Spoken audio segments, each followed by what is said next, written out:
What up, what up? This is D Pino. This is Relatives on Tap, Friends to the Family Edition. I am accompanied by the one and only DJ Andre Millz, the biggest DJ in the South Coast. What up, my guy?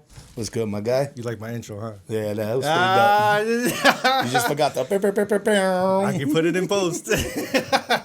But what's going on, man? How's everything living? What's going on lately? Not much. Just sitting here grinding, keeping busy, man, working. The grind, right? It's always about the grind. Everything's the grind, man. Tell us about the grind. I know right now. So how long has it been since you've been back DJing? This year will be... So I got back into it New Year's Eve of 2024, I believe. Yeah, it was about that. Damn, time flies. Yeah, 2024. And of course, you came back with usual DJ Andre Millz fashion, sold out event. Yeah. A lot of drunk ladies. I was drunk. I don't even drink, but I was drunk that night. Yeah, I remember. Yeah, but let's talk about the DJing, man. Because I mean, I know you personally. Not everybody may know you the way I know you, but let's talk about like how passionate and deep you actually go into DJing. Like, what do you think separates you from the rest of the DJs out there? I think it's more so my ear for music. I don't like to stick to just one genre of music. Like, I have a very eclectic music ear when it comes to music. Like, I can dibble and dabble into any genre I want and do it flawlessly without skipping a beat. I think that's what separates me from a lot of DJs out here. They don't know how to transition smoothly from one genre to the next without throwing the dance floor off. And I've kind of honed into that craft where I studied it, where I could do it and do it flawlessly. So what's some of the process to like honing into that? I mean, you've been DJing for quite some time, even 30 plus years. Yeah, so 30 plus years. But I'm sure just like everything else, like even what I do in the beginning, if I show you some of my early work, it wasn't the greatest work, but it was. Oh, absolutely not. So tell us about some of the process to honing into that and the dedication to it and just the constant learning. Always being a student to the game.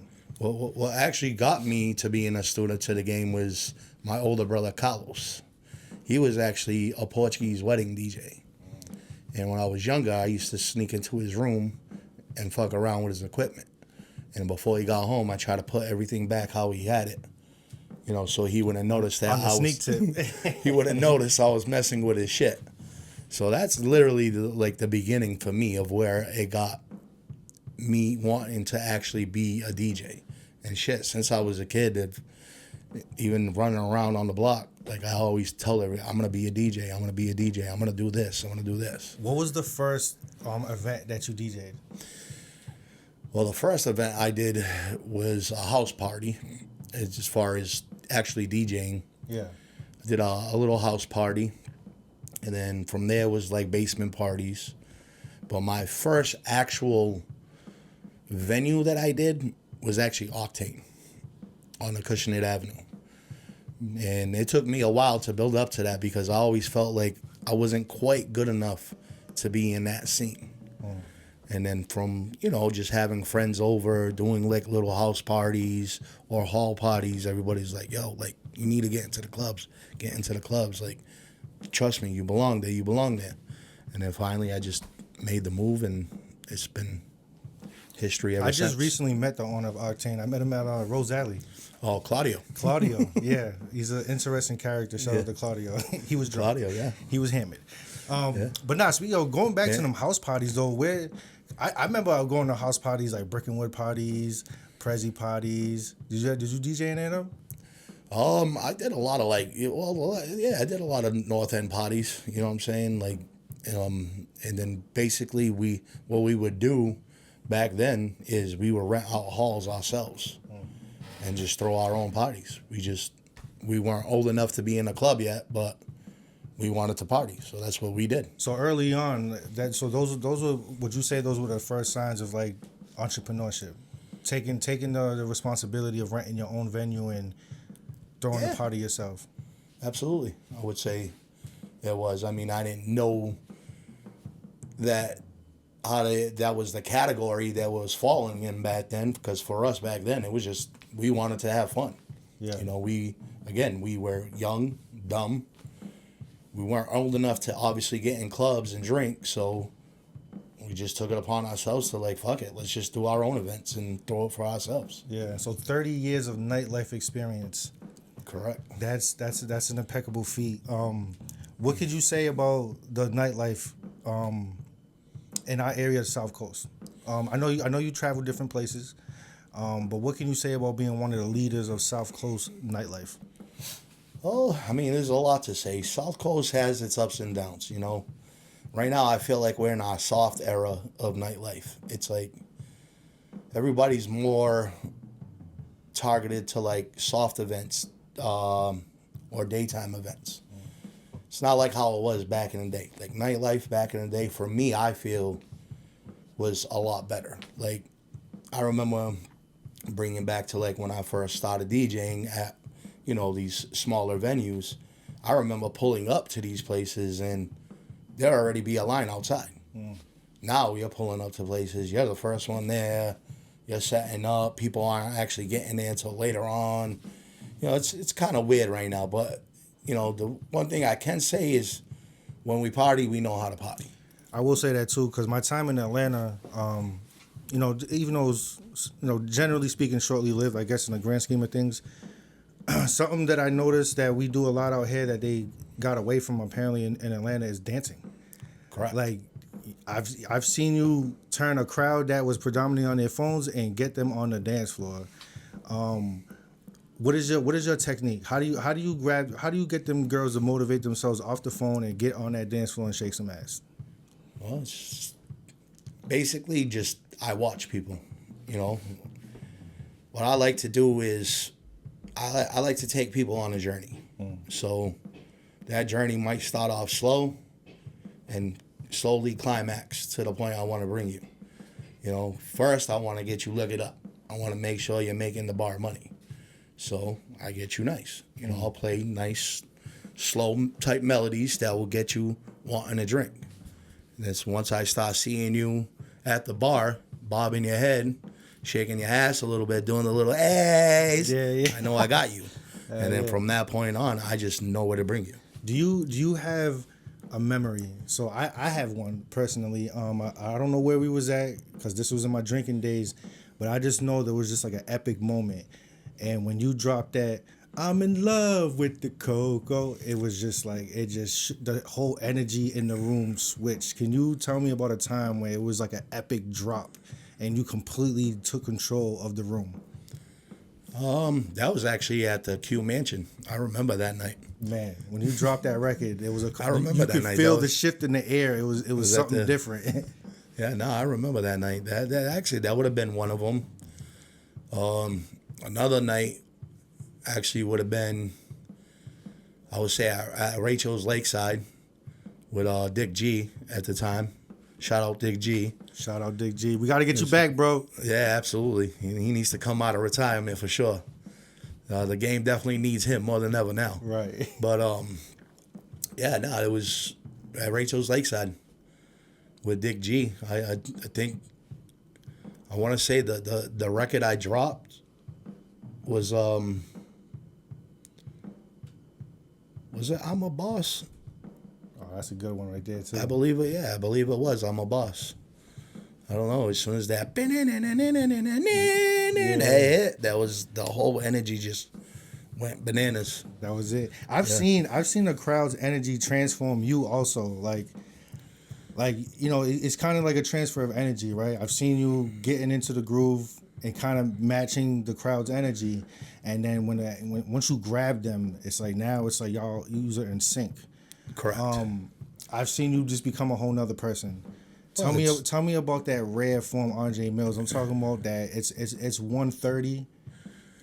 You probably already got about 4 in you, and it's all the way turned up. Like, what is the difference between 11 p.m. Andre Millz and 1:30 Andre Millz? Well, at that time, I already have them at the climax that I want them to be at. So it's like you said, I'm reading the energy. So I feed off of that energy. It's like a natural high for me. Like music is just puts me in another level, especially DJing, because you know at some point in time I have control of something that's essentially uncontrollable. And once I have that control and we're feeding off each other's energy, that's when I really get into what these young kids would say, my bag. Right. And I dig deep in my bag. You know, I'll play, you know, you have a lot of, for a lack of a better word, cookie cutter DJs where they stick to a certain set. They come in with, this is what I'm going to play, this is how I'm going to play it, and that's it. I'm not going to divert from that. I've never DJ'd like that. I've never came in to a venue or into an event like, oh, here's my set for the night. Yeah. I've always, it all depends on what mood I'm in when I go in there. Right. You know, if sometimes I'll go in and I'll start a little slow. Yeah. You know, and then I'll build up. Or sometimes I'll go in and I'm already feeling turned up and I'll start beating them in the head. Yeah, we're just going straight in. Now, I'm not going to say that all DJs are alike. I mean, I think they're all different in their own way. Some are cookie cutter, no disrespect to them. I just think people got work to do sometimes. I've actually had the privilege of watching you on a weekly basis hone your craft. I've watched you rehearse. I've watched you search music. I think that just goes to, like you said, your love of music and work ethic. It's a part of the work ethic to keep that sword sharp. Could you speak to that? Could you speak to your dedication to music? Well, that's the thing. It's like, you know, you can't. I find the problem with a lot of like DJs nowadays is they're only looking for what's hot and popular at the moment. They're not really digging into the realm of music. They're not really going like deep and finding those, you know, not, how can I put this? They're not finding those records. Like the B-sides. The B-sides, you know, but they're B-sides for now. Yeah. Because nobody's really tapped into them. Well, a lot of them B-sides is like hood classics. Oh, absolutely. You got, absolutely. I mean, you got mainstream hits, but then you got just like them B-side records that were just, you know, they find their pockets. Oh, absolutely. And depending on where you play it and when you play it, it automatically takes people to a memory or somewhere that they were, you know, somewhere that they were in a happy place, you know? Right. And that's what I try to do, especially when I'm trying to find music. Yes, I download the popular music, of course, because everybody wants to hear the popular shit. But I also like to dig in to the not so popular shit. Still bangers. Yeah. But if you throw them in there the right way, at just the right time with those popular bangers, you'll never skip a beat, you know? So with all this dedication, your passion for music, and like I said, well, like you said, 30 years in, how did DJing reflect into your businessman world? You've owned businesses outside of music, but how did DJing, how did certain skill sets that you learned DJing carry over into the business world? Well, it's basically just passion, you know. I'm obviously passionate about DJing, and I'm obviously passionate about stone. You know, I do Marble and Granite. That's one of the businesses that I started. And for me, it's an art form. I'm a very artistic person. Right. So anything that's artistic, it grabs me. That's my learning curve. Like anything that requires me to be hands-on or to express my creativity, it instantly grabs me. More so than, you know, reading books, which I do read books here and there, but I'm more of a hands-on person. If I can mold it into something that I vision, then it grabs me instantly. And since we're here now, so again, this is another situation where I had the privilege of being there. I mean, I think we were all going through it at the time. I want to talk about that time when the last studio that we owned together, it was failing. So I mean, it was a dark time for everybody. You know. Oh, absolutely. Some people we may not have relationships with anymore, but even so, across the board, we were all in that period going through a dark time. But that was also a time that you mustered the strength to not let those dark times beat you down and start another business. Could you speak to that current moment, the mindset, and what you had in your corner to drive you to keep going and not just let that hard time weigh you down? Well, it's determination. You know what I'm saying? Like, don't get me wrong. We all have our down times or our depressing moments. We all have those times where we feel like giving up and just saying fuck it and throwing our hands up and letting things deteriorate. But for me, I've never had a moment of quit in me. I may pump the brakes for a certain period of time, but eventually that becomes motivation to get on the grind, And, I've always had the blessings of having Marble and Granite under my belt since I was a young kid. I started that trade when I was 15 years old. Wow. I would do it part-time, and then eventually I went into it full-time. And again, it was a trade that intrigued me because of its artistic nature. Yeah. And so for me, I've always had that under my belt. Like what a lot of people don't know, when I was doing these events Sunday through Sunday, I was going to work. Yeah. Monday through Friday. That grind. And I've always had that grind. But don't get me wrong, it's been getting back to the studio. Like, I think for us where it was is,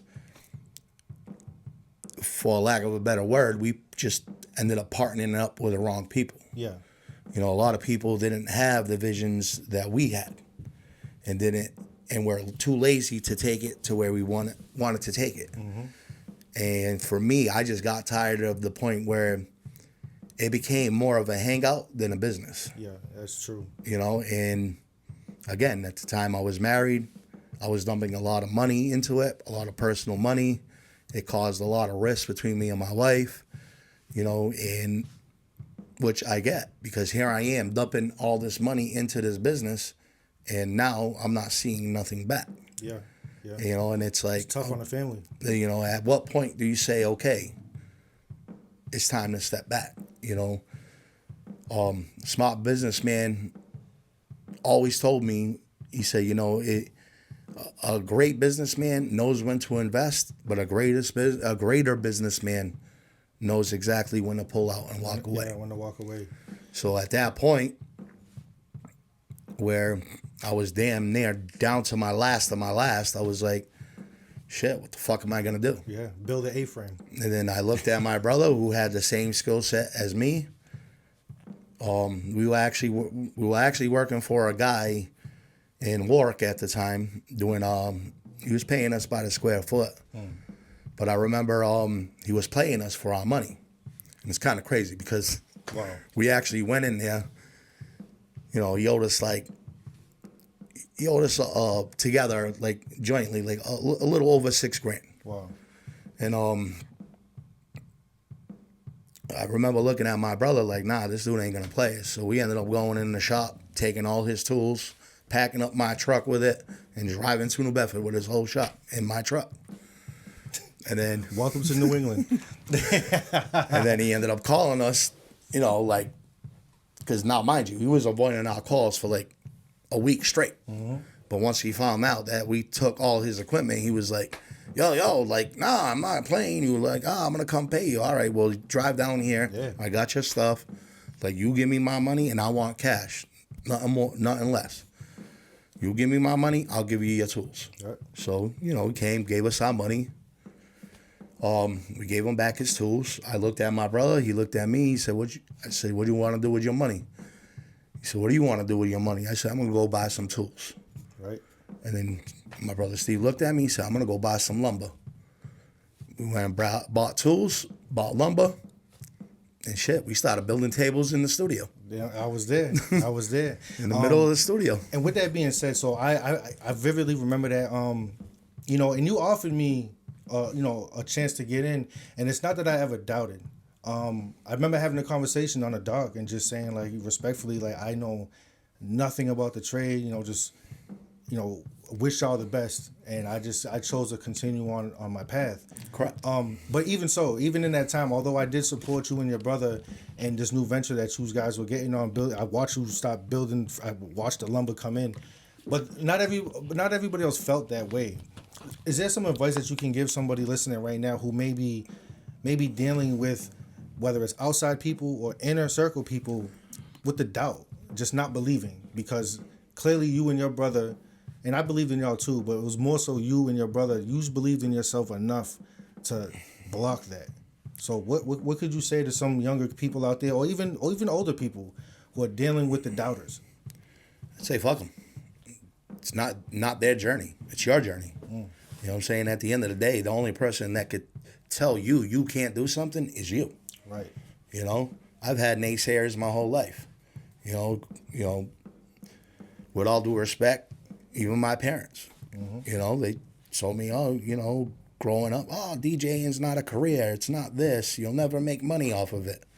I proved them wrong. Yeah.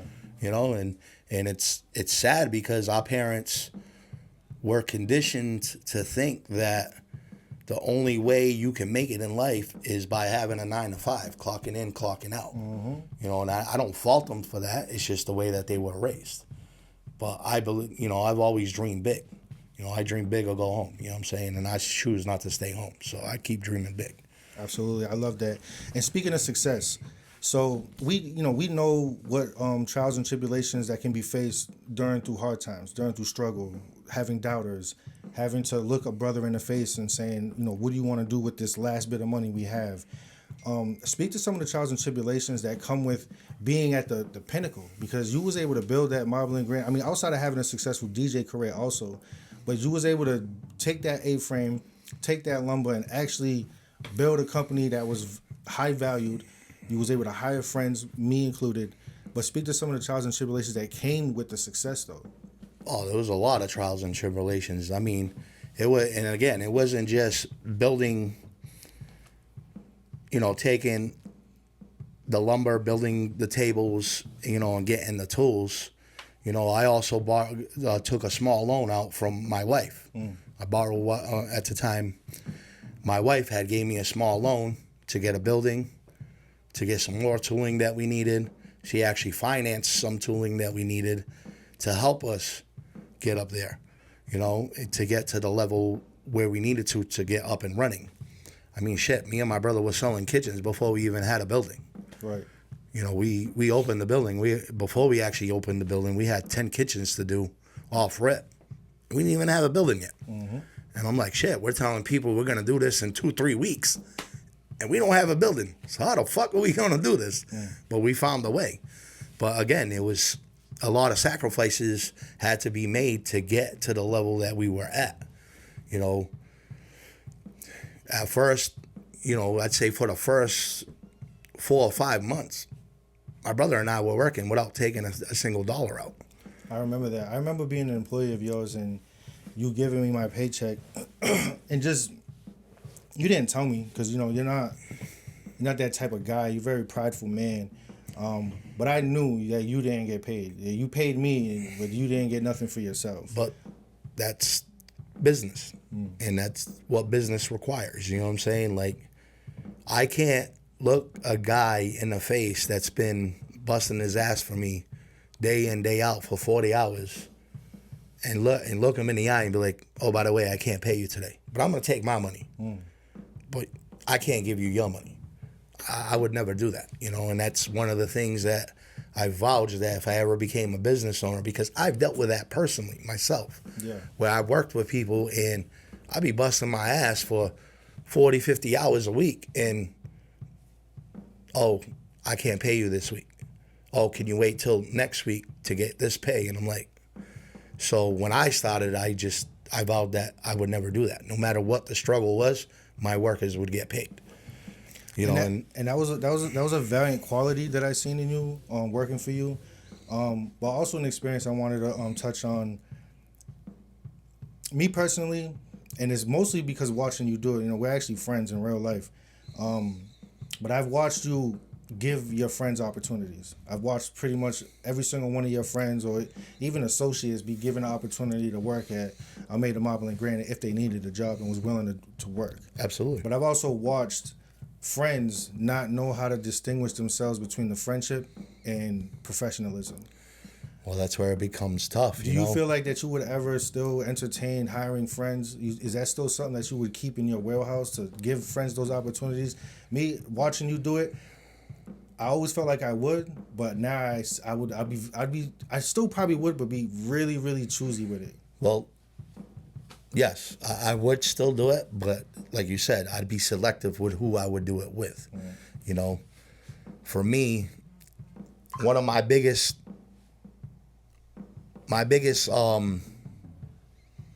traits, or you could say pros and cons, is I have a big heart. And for me, I'm loyal to a fault. Like if I look you in the eyes and I tell you I love you, and you know I truly care for you, and I feel like you are one of my close friends, I want us all to eat. You know what I'm saying? There's plenty of money to be made where we can all eat and eat well. But we all have to have the same vision. Problem with having that vision, though, is not everybody can be chiefs. Right. Some people have to play the role of Indian. And unfortunately, I had friends that didn't know how to play the role of Indian, you know? Right. They didn't distinguish the fact that, okay, yes, we're friends after 5 o'clock. But from, 8 to 5, I'm the chief. Yeah. Yeah. You know, and unfortunately, I'm paying you to work, not to chill, roll blunts, just shoot the shit all day. No, I'm paying you to work to do a job. Yep. Because at the end of the day, these people are paying me to get the job done. To get to that job done. Right. So you ran. How long was I Made a Marble and Granite open for? 7 years. Wow, 7 years. So I was also there watching the transition. You ended up liquidating the company. So again, here you are. You find yourself. You was at a low place. Was able to pick yourself up by your bootstraps, build something, and here you are. You find yourself at another low moment, having to redig, relive those tough times, grit and grind. Now you get back into DJing. So, how was that transition? Well, that transition happened, because Steve, to be honest with you, Steve Lobo, he just kept, being in my ear, like, yo, I need you, like, come help me out, like, come out of retirement, not just him too, a lot of other promoters in the game were in my ear trying to get me out of retirement, and I just wasn't ready yet. I wasn't in the mind state yet because, during the reign that I had when I was DJing damn near full time, I fucked a lot of things up in that time period with that, So for me, I think, going to the point where I just watched my baby that I built, well, I should say our baby that we built, deteriorate, going through a divorce, losing my wife, a person that, I felt was my life partner, that no matter what, we were going to go to the top together and conquer the world. Mm-hmm. So when I kind of lost all that, but through that process, I started losing pieces of myself. Yep. You know what I'm saying? So by me losing pieces of myself, a lot of my passion was deteriorating in certain places. But, sometimes God works in mysterious ways. Absolutely. Sometimes when you're a little bit too comfortable, he snatches that rug out from underneath you to be like, nah, bro, it's time to wake up. Yeah. And you woke up. I did, again, I'm your friend. I watched, speaking to how you framed it, like you was losing pieces of yourself. But you did not lose your grind. You did not lose your motivation to still muster up the strength to get something going, no matter what. Even if it wasn't what you wanted to do. Correct. Or wasn't happy doing, but I know you're gonna just get up and go do it anyways. and make a way for yourself. Correct. And the reason for that is because, you know, when I get, for me, like when I get depressed, because I do suffer, not so much now as before, but I do suffer from a little bit of depression. But the way I deal with my depression is I drown myself in work. Like I just bury myself in work. You know what I'm saying? That helps me keep my mind off things. Or I bury myself in music. And during that time when all that happened, I started burying myself more into the music. And then I started getting more of myself back, you know? Yeah. And then I realized, all right, I could still do this, and do this. But without all the antics that come with it. You know, if I treat it like what it's supposed to be, it's a career, it's a job. You know, yeah, it's a fun job, don't get me wrong. Yeah. But it doesn't mean I have to be out there running amok every time I'm doing it either. You know, I come in, I'm focused, I do my job. Once I clock out, I come home. You know? So me watching you bury yourself into your music again, reopening back that passion, because when you was focused on Marble and Granite, you like you said, that was your baby amongst other people's babies. Correct. Well, when it was over, it was over. So you re-immersed yourself into music. How, you know, shout out to Lighthouse Tavern, shout out to Steve Lobo. How has been your journey with Lighthouse Tavern been? Because it's been now, what, like a year and a half? Well, 2 years. 2 years rocking with them. Let's speak about Lighthouse Tavern and just the opportunity they really gave both of us. Correct. Well, yeah, like I said, Steve was, you know, in my ear, wanting me to help because, you know, they had a good run when they first opened up, and then they just plummeted down, and then he wanted to build it back up. And, you know, when the owners came up to me, was like, you know, help us build it back up. It's when I brought you on board. I had a vision for it, which we presented the visions to other people too, but some people didn't bite on it. They happened to bite on it. And me being the person that I am, and obviously knowing the person that you are with the work ethic that we have, I knew that we could get that aspect of it to where they wanted.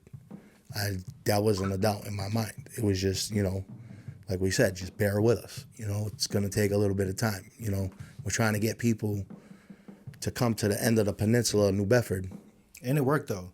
And it worked, because Lighthouse Tavern right now, shout out to them, definitely one of the premier spots to check out if you ever come visit New Bedford, Massachusetts, for sure. And shout out to Valdi in that kitchen, man. I still would vote him number one cachupa in the city, man. I want to see them do a cachupa competition. I think he got it. Yeah, absolutely. I definitely think he got that one in the bag too. Yeah, but y'all, so now that you're back, you know, I mean, obviously you're still doing other things, but like you're DJing right now. I mean, at least as far as I go, you're full blown back DJing. Let's talk about some upcoming things that you got going on for this summer. The summer's approaching. Everyone's very excited about the weather turning around, especially after that blizzard. Yeah, it's cold ass winter. Yes. So, what do you got going on coming up this summer? Like, what's going on with DJ Andre Millz in the South Coast? Well, as you know, for those of you that don't know, I'm at Lighthouse every Friday. I'm actually their only resident DJ in their establishment. So typically, I'm there every Friday. We actually just, my man Nuno and I just actually locked in another venue, China PR, for Fridays, which I'm going to be doing that, not this Friday, then the following Friday. You know, and then as far as that, you know, we're working on putting a fashion show together as well, you know, and just getting the bookings where I get them. I still haven't given up on trying to get to, excuse me for my memory, but your nephew, where's he at? Was he DJing at overseas? Estonia. We got shout out. What's his name? Shout him out, man. DJ Millz. Oh, DJ Millz. Okay. DJ Millz. He's named after me. A lot of people don't know that he's actually, his full name is my name. Oh, wow. He's actually named after me. But so we got to get to Estonia. He's actually DJ Millz. I'm Andre Millz. We got to get to Estonia. Which I could have got him for copyright infringement, but I won't do that to my nephew. But Yeah, man. Hey, appreciate the sit down. Appreciate the conversation, man. I think there's a lot of things that people can learn from your journey. Before we go though, like, what's some general advice? What's some general life advice? I don't want to just narrow it down to like artists or like other up and coming DJs, but I mean you've had so many peaks and valleys in your journey, building successful businesses, businesses that failed, businesses that you had to walk away from by choice. What's some of the best advice that you can give somebody right now that maybe at a turning point in their life that's looking to pivot? Well, I mean, I would tell them, really think it over. Make sure you want to make that pivot. Or if you're really passionate about what you're doing, stick to it. You know what I'm saying? Like, really stick to it and grind. Because, again, the only person that is responsible for your failure is going to be you. And at the end of the day, if you want it bad enough, you will achieve it. But the thing is, with the thing about dreams, at some point, you got to wake up and start living it. Right. You can't just keep dreaming it. You got to put in the work to do it. And if you're willing to put in that work and really grind and buck down and achieve that goal that you're trying to achieve, you can do it. Right. You know what I'm saying? And fuck the naysayers and fuck how many times you fall. I'm a living testament to that. I fell many times. Shit, this is probably my 10th fucking go around, and I'm still going at it. Because one of these days, one of these years, it's going to pop. Right. I mean, I'm starting to, I've, even this year with the DJing, I've traveled to different states, something that I haven't done before, prior to, these past few years, and I'm trying to get into more of that, more of going to other countries, Portugal, Estonia. One of my biggest dreams is doing Ibiza, you know what I'm saying? And I will achieve that. I will get that one day, possibly rock out a stage with my nephew. And I'm hoping I'm right there with the camera. Absolutely. Hey man, I know you could do it. I've seen you do, what some people would say is the impossible, man. So I know if you say you're gonna do it, you have what it takes to get it done, man. Hey, I appreciate this time, Millz. Thank you so much, my guy. No, thank you, brother. I appreciate your time. And man. you heard it from the horse's mouth, man. That's DJ Andre Millz, the biggest DJ in the South Coast. Absolutely. Tap in.